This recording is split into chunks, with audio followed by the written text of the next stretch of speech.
नमस्ते दर्शकों, आइए सुनते हैं मुंशी प्रेमचंद के उपन्यास गबन का तीसरा भाग। आधी रात बीत चुकी थी। चंद्रमा चोर की भांति एक वृक्ष की आड़ में झांक रहा था। जालपा पति के गले में हाथ डाले हुए निद्रा में मग्न थी। रमा मन में विकट संकल्प करके धीरे से उठा, पर निद्रा की गोद में सोए हुए पुष्प प्रदीप ने उसे अस्थिर कर दिया। वह एक क्षण खड़ा मुग्ध नजरों से जालपा के निद्रा विहित सित मुख की ओर देखता रहा। कमरे में जाने का साहस ना हुआ, फिर लेट गया। जालपा ने चौंक कर पूछा, कहाँ जाते हो? क्या सवेरा हो गया? रमानाथ, अभी तो बड़ी रात है। जालपा, तो तुम बैठे क्यों हो? रमानाथ, कुछ नहीं, जरा पानी पीने उठा था। जालपा ने प्रेमातुर होकर रमा के गले में बाहें डाल दी और उसे सुलाकर कहा, तुम इस तरह मुझ पर टोना करोगे तो मैं भाग जाऊंगी। ना जाने किस तरह ताकते हो, क्या करते हो, क्या मंत्र पढ़ते हो कि मेरा मन चंचल हो जाता है। बासंती सच कहती थी, पुरुषों की आंख में टोना होता है।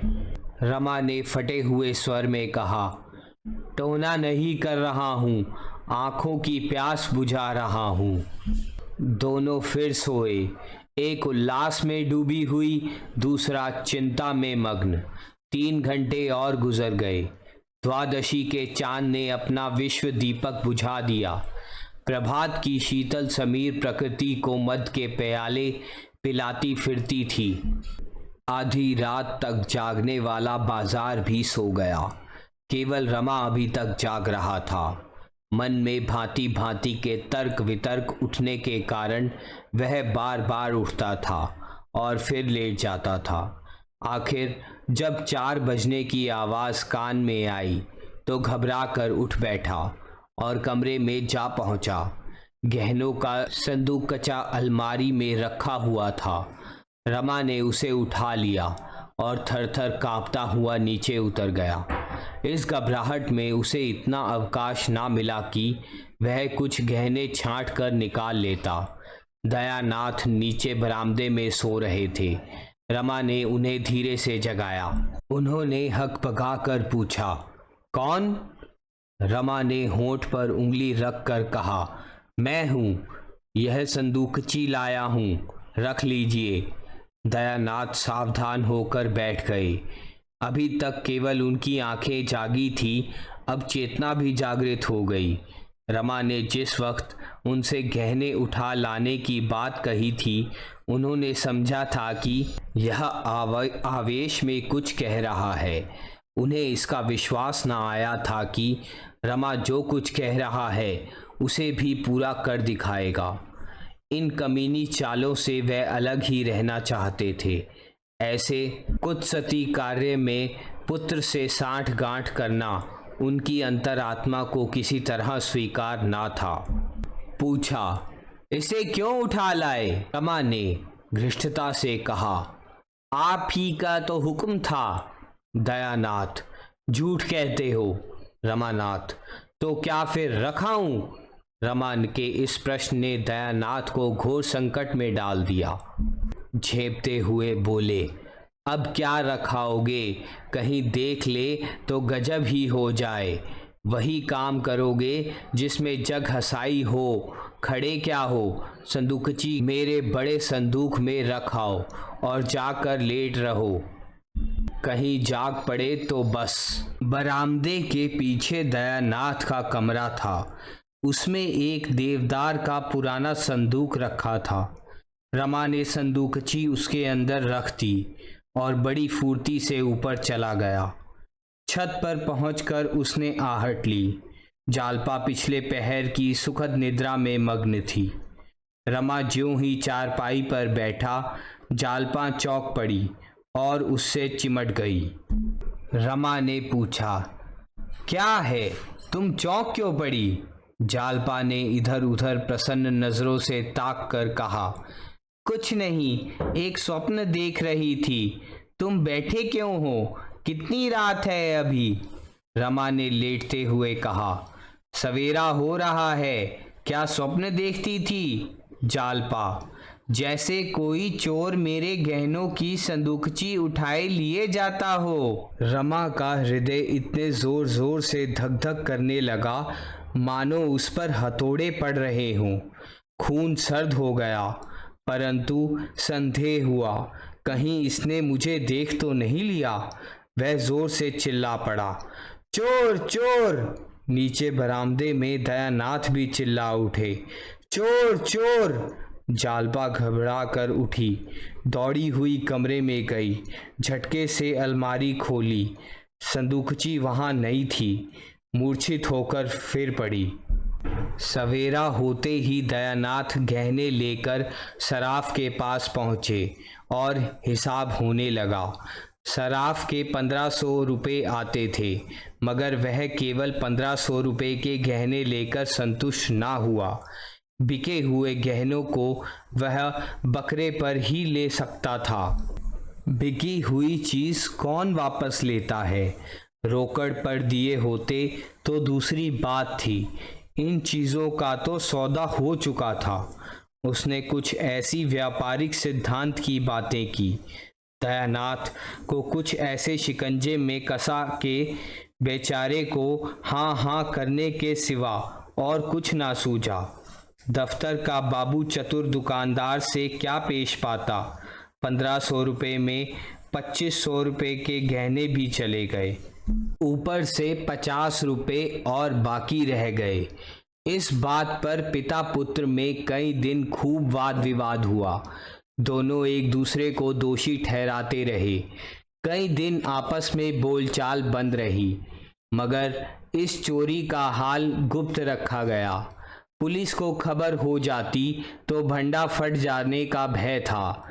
जालपा से यही कहा गया कि माल तो मिलेगा नहीं, व्यर्थ का झंझट भले ही होगा। जालपा ने भी सोचा, जब माल ही ना मिलेगा तो रपट व्यर्थ क्यों की जाए। जालपा को गहनों से जितना प्रेम था उतना कदाचित संसार की और किसी वस्तु से ना था। और उसमें आश्चर्य की कौन सी बात थी? जब वह 3 वर्ष की अबोध बालिका थी, उस वक्त उसके लिए सोने के चूड़े बनवाए गए थे। दादी जब उसे गोद में खिलाने लगती तो गहनों की ही चर्चा करती। तेरा दूल्हा तेरे लिए बड़े सुंदर गहने लाएगा, ठुमक ठुमक कर चलेगी। जालपा पूछती, चांदी के होंगे कि सोने के दादी जी? दादी कहती, सोने के होंगे बेटा, चांदी के क्यों लाएगा? चांदी के लाए तो तुम उठाकर उसके मुंह पर पटक देना। मानकी छेड़ कर कहती, चांदी के लाएगा ही, सोने के उसे कहाँ मिलने जाते हैं। जालपा रोने लगती। इस बूढ़ी दादी, मानकी, घर की मेहरियाँ, पड़ोसिने और दीनदयाल सब हंसते। उन लोगों के लिए यह विनोद का अशेष भंडार था। बालिका जब जरा और बड़ी हुई तो गुड़ियों के ब्याह करने लगी। लड़के की ओर से चढ़ावे जाते, दुल्हन को गहने पहनाती, डोली में बैठा कर विदा करती। कभी कभी दुल्हन गुड़िया अपने गुए दूल्हे से गहनों के लिए मान करती। गुड्डा बेचारा कहीं ना कहीं से गहने लाकर स्त्री को प्रसन्न करता था। उन्हीं दिनों बिसाती ने उसे वह चंद्रहार दिया जो अब तक उसके पास सुरक्षित था। जरा और बड़ी हुई तो बड़ी बूढ़ी यों में बैठकर गहनों की बातें सुनने लगी। महिलाओं के उस छोटे से संसार में इसके सिवा और कोई चर्चा ही ना थी। किसने कौन कौन गहने बनवाए, कितने दाम लगे, ठोस हैं या पोले, जड़ाऊ हैं या सादे, किस लड़की के विवाह में कितने गहने आए, इन्हीं महत्वपूर्ण विषयों पर नित्या आलोचना प्रत्यालोचना टीका टिप्पणी होती रहती थी। कोई दूसरा विषय इतना रोचक, इतना ग्राह्य हो ही नहीं सकता था। इस आभूषण मंडित संसार में पली हुई जालपा का यह आभूषण प्रेम स्वाभाविक ही था। महीने भर से ऊपर हो गया, उसकी दशा ज्यों की त्यों है। ना कुछ खाती पीती है, ना किसी से हंसती बोलती है। खाट पर पड़ी हुई शून्य नज़रों से शून्याकाश की ओर ताकती रहती है। सारा घर समझाकर हार गया, पड़ोसी ने समझाकर हार गई, दीनदयाल आकर समझा गए, पर जालपा ने रोग शैया ना छोड़ी। उसे अब घर में किसी पर विश्वास नहीं है, यहाँ तक कि रमा से भी उदासीन रहती है। वह समझती है सारा घर मेरी उपेक्षा कर रहा है, सबके सब मेरे प्राण के ग्राहक हो रहे हैं। जब इनके पास इतना धन है तो फिर मेरे गहने क्यों नहीं बनवाते? जिससे हम सबसे अधिक स्नेह रखते हैं उसी पर सबसे अधिक रोष भी करते हैं। जालपा को सबसे अधिक क्रोध रमानाथ पर था। अगर यह अपने माता पिता से जोर देकर कहते तो कहीं इनकी बात ना टाल सकता, पर यह कुछ कहें भी इनके मुंह में तो दही जमा हुआ है। मुझसे प्रेम होता तो यूं निश्चिंत ना बैठे रहते। जब तक सारी चीज़ें ना बनवा लेते रात को नींद ना आती। मुंह देखते ही की मोहब्बत है, माँ बाप से कैसे कहें, जाएंगे तो अपनी ही ओर। मैं कौन हूँ? वह रमा से केवल खींची ही नहीं रहती थी, वह कभी कुछ पूछता तो दो चार जली कटी सुना देती। बेचारा अपना सा मुँह लेकर रह जाता। गरीब अपनी ही लगाई हुई आग में जला जाता था। अगर वह जानता कि उन डींगों का यह फल होगा तो वह ज़बान पर मोहर लगा लेता। चिंता और ग्लानि उसके हृदय को कुचलते डालती थी। कहाँ सुबह से शाम तक हंसी कहे कहे सैर सपाटे में कटते थे, कहाँ अब नौकरी की तलाश में ठोकरें खाता फिरता था। सारी मस्ती गायब हो गई। बार बार अपने पिता पर क्रोध आता। यह चाहते तो 2-4 महीने में सब रुपए अदा हो जाते, मगर इन्हें क्या फिक्र। मैं चाहे मर जाऊं पर यह अपनी टेक ना छोड़ेंगे। उसके प्रेम से भरे हुए निष्कपट हृदय में आग सी सुलगती रहती थी। जालपा का मुरझाया हुआ मुख देखकर उसके मुंह से ठंडी सांस निकल जाती थी। वह सुखद प्रेम स्वप्न इतनी जल्दी भंग हो गया। क्या वे दिन फिर कभी आएंगे? 3000 के गहने कैसे बनेंगे? अगर नौकर भी हुआ तो ऐसा कौन सा बड़ा ओहदा मिल जाएगा? 3000 तो शायद 3 जन्म में भी ना जमा हो। वह कोई ऐसा उपाय सोच निकालना चाहता था जिसमें वह जल्द से जल्द अतुल संपत्ति का स्वामी हो जाए। कहीं उसके नाम कोई लॉटरी निकल जाती, फिर तो वह जालपा को आभूषणों से मर देता। सबसे पहले चंद्रहार बनवाता, उसमें हीरे जड़े होते। अगर इस वक्त उसे जाली नोट बनाना आ जाता तो अवश्य बनाकर चला देता। एक दिन वह शाम तक नौकरी की तलाश में मारा मारा फिरता रहा। शतरंज की बदौलत उसका कितने ही अच्छे अच्छे आदमियों से परिचय था, लेकिन वह संकोच और डर के कारण किसी से अपनी स्थिति प्रकट ना कर सकता था। यह भी जानता था कि यह मान सम्मान उसी वक्त तक है जब तक किसी के सामने मदद के लिए हाथ नहीं फैलाता। यह आन टूटी फिर कोई बात भी ना पूछेगा। कोई ऐसा भला मानुस ना दिखता था जो कुछ बिना कहे ही जान जाए और उसे कोई अच्छी सी जगह दिला दे। आज उसका चित्त बहुत खिके था। मित्रों पर ऐसा क्रोध आ रहा था कि एक एक को फटकारे और आए तो द्वार से ही दुत्कार दे। अब किसी ने शतरंज खेलने को बुलाया तो ऐसी फटकार सुनाऊंगा कि बच्चा याद रख करे। मगर वह ज़रा गौर करता तो उसे मालूम हो जाता कि इस विषय में मित्रों का उतना दोष ना था जितना खुद का उसका। कोई ऐसा मित्र ना था जिससे उसने बढ़ बढ़ कर बातें ना की हों। यह उसकी आदत थी। घर की असली दशा को वह सदैव बदनामी की तरह छिपाता रहा और यह उसी का फल था कि इतने मित्रों के होते हुए भी वह बेकार था। वह किसी से अपनी मनोव्यथा ना कह सकता था और मनोव्यथा सांस की भांति अंदर घुटकर असह्य हो जाती है। घर में आकर मुंह लटकाए हुए बैठ गया। जागेश्वरी ने पानी लाकर रख दिया और पूछा, आज तुम दिन भर कहाँ रहे? लो, हाथ मुंह धो लो। रमा ने लौटा उठाया ही था कि जालपा ने आकर उग्र भाव से कहा, मुझे मेरे घर पहुंचा दो इसी वक्त। रमा ने लौटा रख दिया और उसकी ओर इस तरह ताकने लगा मानो उसकी बात समझ में ना आई हो। जागेश्वरी बोली, भला इस तरह कहीं बहू बेटियां विदा होती हैं? कैसी बात कहती हो बहू? जालपा, मैं उन बहू बेटियों में नहीं हूँ। मेरा जिस वक्त जी चाहेगा जाऊंगी, जिस वक्त जी चाहेगा आऊंगी। मुझे किसी का डर नहीं है।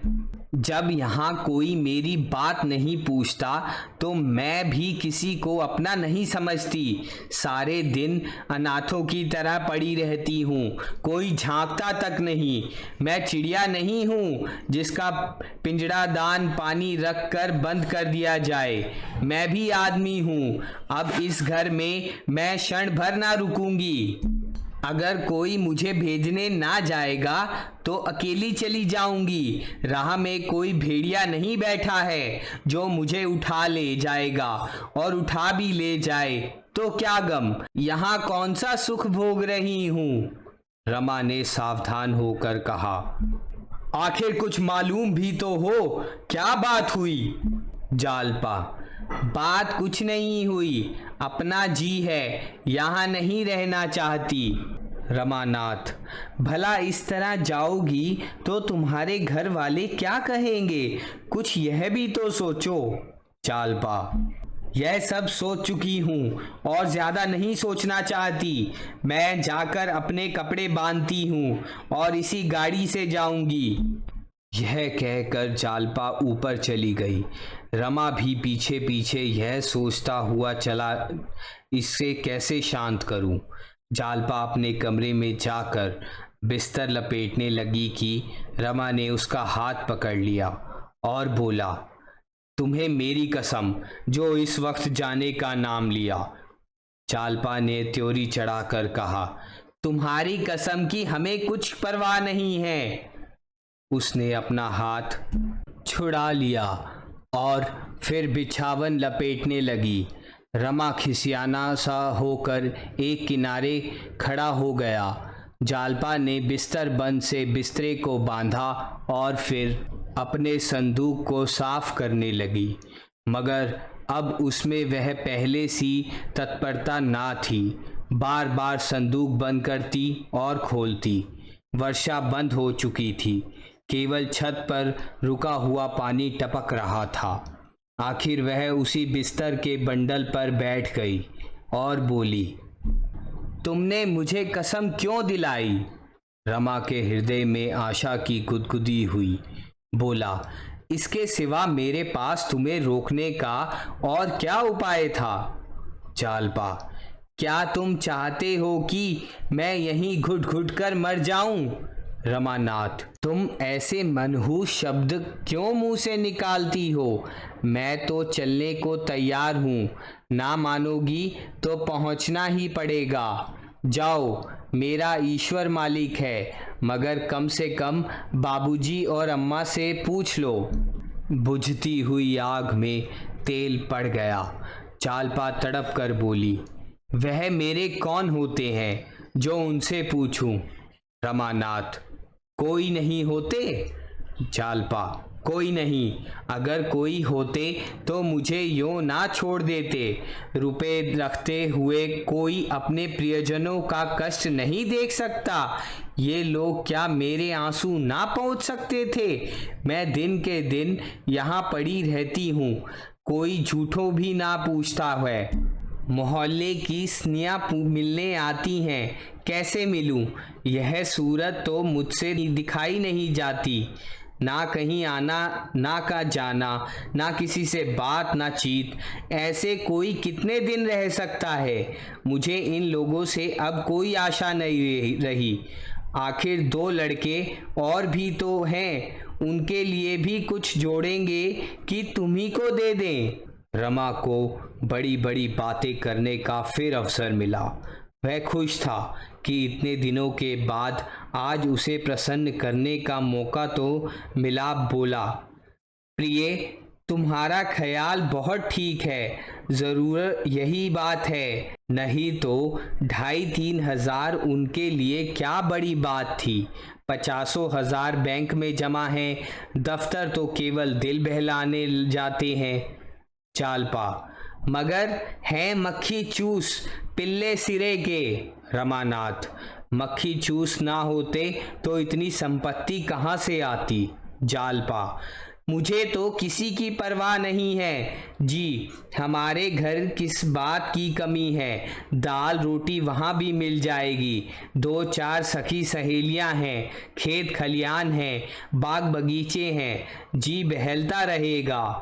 रमानाथ, और मेरी क्या दशा होगी जानती हो? घुल घुल कर मर जाऊंगा। जब से चोरी हुई मेरे दिल पर जैसे गुजरती है वह दिल ही जानता है। अम्मा और बाबूजी से एक बार नहीं लाखों बार कहा, जोर देकर कहा कि 2-4 चीज़ें तो बनवा ही दीजिए, पर किसी के कान पर जूं तक ना रेंगी। ना जाने क्यों मुझसे आंखें उधर कर ली। जालपा, जब तुम्हारी नौकरी कहीं लग जाए तो मुझे बुला लेना।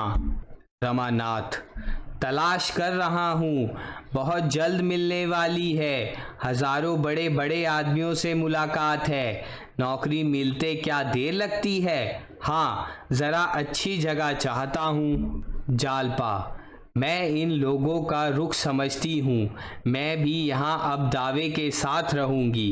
क्यों, किसी से नौकरी के लिए कहते नहीं हो? रमानाथ, शर्म आती है किसी से कहते हुए। जालपा, इसमें शर्म की कौन सी बात है? कहते शर्म आती हो तो खत लिख दो।